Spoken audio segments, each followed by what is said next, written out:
വൃന്ദാവനമി കുഞ്ചങ്ങളില്ലാതെ ചന്ദനം പോൽ മാറിലണിയുന്നു.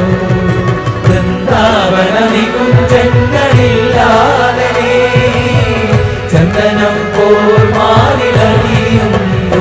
നിന്റെ മന്ദസ്മിതത്തിൽ ഞാൻ കുളിരുന്നു.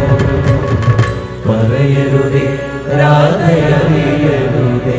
ഇപ്പോൾ നമ്മൾ കേട്ടത് നന്ദഗോവിന്ദൻ ഭജൻസിൻ്റെ അതിമനോഹരമായ ഭക്തിനിർഭരമായ വളരെ പോപ്പുലറായ ഒരു പാട്ടിൻ്റെ ഭജന രൂപമാണ് നമ്മൾ കേട്ടത്. ഒരു വലിയ ജനക്കൂട്ടത്തെ, ജനസഞ്ചയത്തെ ഭക്തിയിൽ ആറാടിക്കുന്ന അതിമനോഹരമായ കാഴ്ചയാണ് അപ്പോൾ നമ്മൾ കണ്ടത്.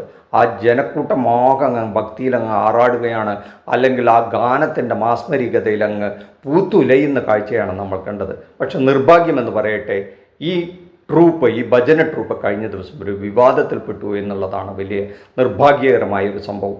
നമ്മുടെ മതേതരത്വത്തിൽ ഒരു ചെറിയ തീപ്പൊരി വീണാൽ ആളിക്കത്തുന്ന വിധത്തിൽ നമ്മുടെ സമൂഹം മാറിക്കഴിഞ്ഞു എന്നുള്ള വളരെ നിർഭാഗ്യകരമായ ഒരവസ്ഥ സംജാതമായി നമ്മുടെ നാടും കേരളവും ആയിക്കഴിഞ്ഞു എന്നുള്ളതൊരു പച്ച പരമാർത്ഥമായ കാര്യമാണ്.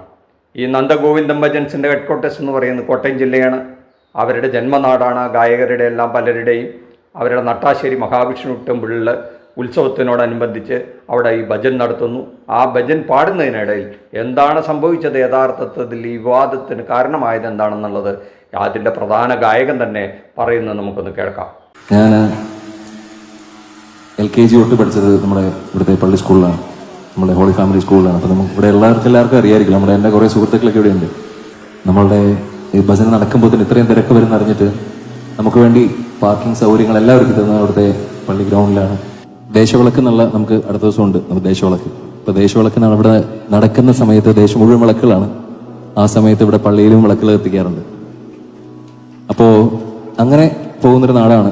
അപ്പം ഇപ്പോൾ ഈ ഒരു കാലഘട്ടത്തിൽ മതസൗഹാർദ്ദം എന്നൊക്കെ പറയുമ്പോൾ എന്തൊക്കെ പ്രശ്നം പോലെയൊക്കെ പല സ്ഥലങ്ങളിൽ ഞാൻ കമന്റുകളൊക്കെ ഉണ്ട്. പക്ഷേ അങ്ങനെയൊന്നും ഞങ്ങൾക്ക് അറിയത്തില്ലാത്ത കാലഘട്ടത്തിൽ ജീവിച്ച മനുഷ്യന്മാരാണ് ഞങ്ങൾ. അപ്പോൾ ഇന്ന് ഭജന കേൾക്കാൻ വേണ്ടിയിട്ട് എനിക്കറിയാം, ഇന്ന് തിരുവനന്തപുരത്ത് നിന്ന് ക്രിസ്ത്യൻസ് ആയിട്ടുള്ള എന്നെ പഠിപ്പിച്ച ടീച്ചറിൻ്റെയൊക്കെ സിസ്റ്റേഴ്സൊക്കെ ഇവിടെ വന്നിട്ടുണ്ട്. അവരെ കൂടെ ഉണ്ടാവും, ധാരാളം ആൾക്കാർ വന്നിട്ടുണ്ട് ഇവിടെ. അപ്പോൾ ഒരു കാര്യങ്ങളിലെ വ്യത്യാസമൊന്നും കാണാത്ത ഒരു നാടാണ്. അപ്പം നമുക്ക് വേണ്ടി ഇത്രയും സൗകര്യങ്ങളെല്ലാം ചെയ്തു തന്ന അവർക്ക് വേണ്ടി ഒരു പാട്ട് നമുക്ക് പാടാമല്ലോ അല്ലേ?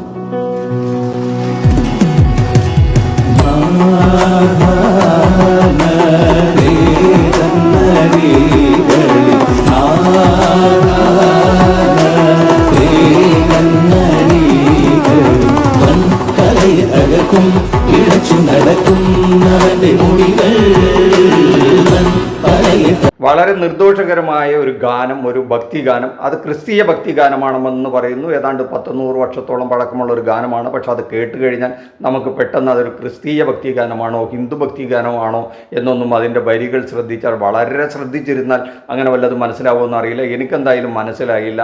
അതിലെന്തായാലും ഭക്തി ഉണ്ടായിരുന്നു, ഗാനമുണ്ടായിരുന്നു, താളമുണ്ടായിരുന്നു. മൊത്തം അവിടെ കൂടിയ എല്ലാ ജനങ്ങളും ആസ്വദിക്കുന്നുണ്ടായിരുന്നു എന്നുള്ളത് ഒരു സത്യമാണ്.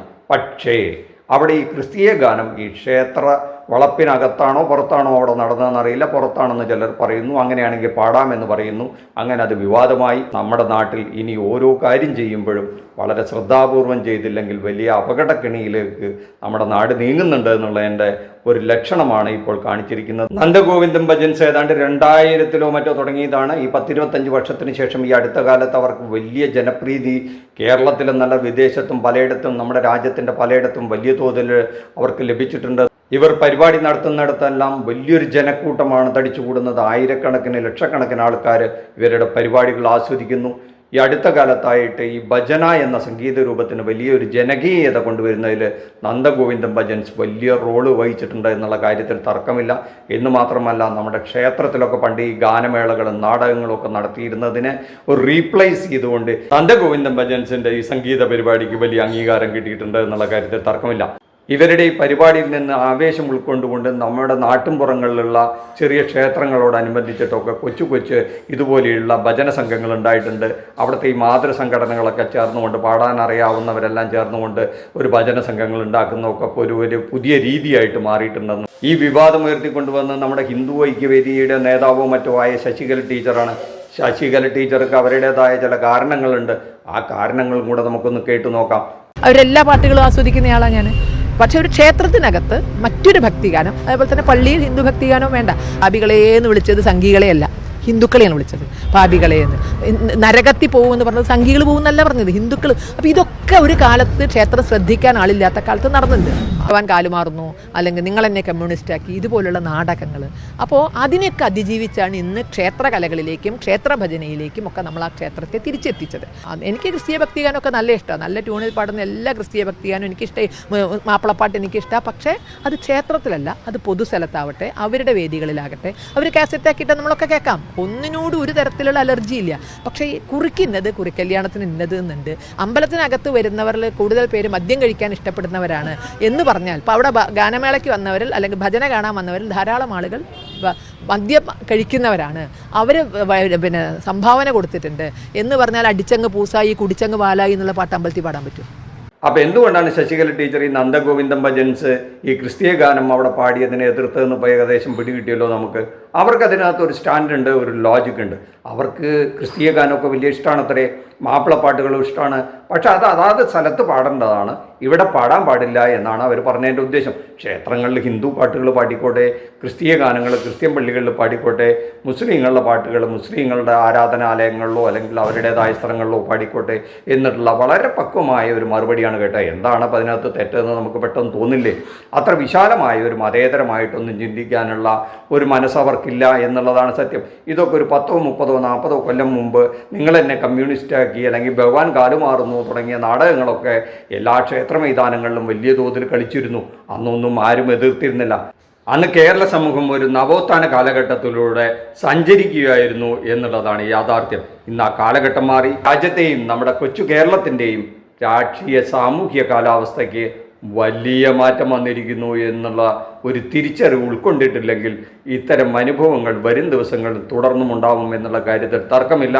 അത് നിങ്ങൾക്ക് കൺഫേം ചെയ്യണമെങ്കിൽ നമുക്കൊരു സ്വാമിയോട് കൂടെ ചോദിച്ചാൽ അത് വളരെ ക്ലിയർ ആകും. അതും കൂടെ ഒന്ന് കേട്ടു നോക്കുക. ബാക്കിയെല്ലാം നമ്മുടെ പ്രേക്ഷകർ നിശ്ചയിക്കട്ടെ. നന്ദി, നമസ്കാരം. മറ്റൊരു വിഷയവുമായി മറ്റൊരു എപ്പിസോഡിൽ കാണുന്നവരെ താങ്ക് യു. പക്ഷെ ഒന്ന് പറയാം, ഒരു ഗാനമേളയാണെങ്കിൽ അതിലേത് തരം പാട്ട് പാടിയാലും ഒരു കുഴപ്പമില്ല. അത് ക്രിസ്തീയമോ ഇസ്ലാമികമോ ഹൈന്ദവമോ ഇനി നിരീശ്വരവാദപരമോ ഏതോ ആയിക്കോട്ടെ, ഗാനമേളയിലെല്ലാം പാടാം തീർച്ചയായിട്ടും. ഇനി ഭജന എന്നുള്ള പേരിലാണെങ്കിൽ നന്ദഗോവിന്ദം ഭജൻസ് എന്നാണല്ലോ. അപ്പോൾ ഭജൻ എന്നുള്ള രീതിയിൽ ക്ഷേത്രത്തിൽ ചെയ്യുമ്പോൾ കഴിയുന്നതും ക്ഷേത്രവുമായും ക്ഷേത്രവിശ്വാസവുമായും ബന്ധപ്പെട്ടിട്ടുള്ള ഭജനകളായിരിക്കണം അവിടെ പാടേണ്ടത്. അല്ലാത്തത് ഭജനയുടെ ഭാഗമായിട്ട് പാടരുത് എന്നാണ് എൻ്റെ ഒരു അഭിപ്രായമുള്ളത്. ഒരു മതേതരത്വത്തിൻ്റെ ഭാവം അണിയാൻ വേണ്ടി ഇതര മതവിശ്വാസങ്ങൾ ക്ഷേത്രത്തിൽ പാടേണ്ട ആവശ്യമില്ല. അങ്ങനെയാണെങ്കിൽ എല്ലാവരും അത് അംഗീകരിക്കണം. പള്ളികളിൽ രാമനെക്കുറിച്ചും കൃഷ്ണനെക്കുറിച്ചും ഭഗവതിയെക്കുറിച്ചും അയ്യപ്പനെക്കുറിച്ചും പാടണം. അതുപോലെ ഇസ്ലാമിക ചടങ്ങുകളിൽ ഹൈന്ദവ ക്രിസ്തീയ കീർത്തനങ്ങൾ പാടണം. അങ്ങനെ എല്ലാവരും എല്ലാം അംഗീകരിക്കുന്ന ഒരു സമൂഹമാണെങ്കിൽ സന്തോഷം. അല്ലാതെ എല്ലാം അംഗീകരിക്കാൻ ഒരു സമൂഹം മാത്രം എന്നുള്ളത് വികലമായ കാഴ്ചപ്പാടാണ്. മതസ്ഥരുടെ എല്ലാ ആരാധനാലയങ്ങളിലും അന്യമതസ്ഥരായവരുടെ ഭക്തിഗാനങ്ങളും ഒക്കെ പാടാൻ തുടങ്ങിയാൽ ഈ പ്രശ്നങ്ങൾ തീർന്നു. പക്ഷെ അങ്ങനെ നമ്മുടെ നാട്ടിൽ ഉണ്ടാകുമോ എന്നുള്ള കാര്യത്തിൽ നമ്മുടെ പ്രേക്ഷകർ തന്നെയാണ് ഉത്തരം പറയേണ്ടത്. അത്രത്തോളം നമ്മുടെ നാട് വിശാലമായി ചിന്തിക്കുന്ന രീതിയിൽ മാറിക്കഴിഞ്ഞിരിക്കുകയാണോ അതോ തിരിച്ചാണോ സംഭവിച്ചിരിക്കുന്നത് എന്നുള്ളതിൻ്റെ ഉത്തരവും നമ്മുടെ പ്രേക്ഷകർ തന്നെയാണ് പറയേണ്ടത്. നന്ദി ഒരിക്കൽ കൂടി.